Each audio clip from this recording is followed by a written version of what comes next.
आज चाहिँ देखाउने छु भागवतको डे 6 र म आइपुगेको छु भागवत सुन्नको लागि।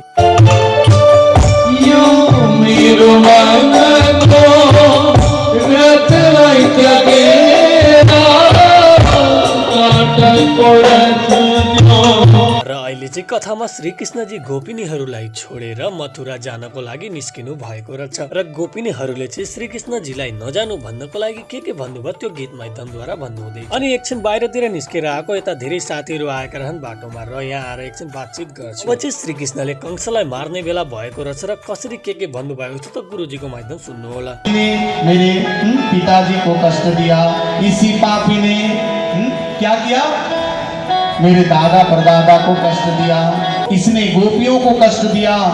मुझे कष्ट देता तो मैं सहन कर लेता, लेकिन इसने माँ देवकी को कष्ट दिया है, इसने गोपियों को कष्ट दिया है, इसने ब्रज के निवासियों को कष्ट दिया है, इसने मथुरा के निवासियों को कष्ट दिया है। अरे जो राजा प्रजा को कष्ट दे उस राजा का अंत होना निश्चित है। ऐसा कहते हुए भगवान बार बार कंस के ऊपर प्रहार करते हैं। आज कंस का अंत कर देते हैं। कंसमर्दन भगवान की।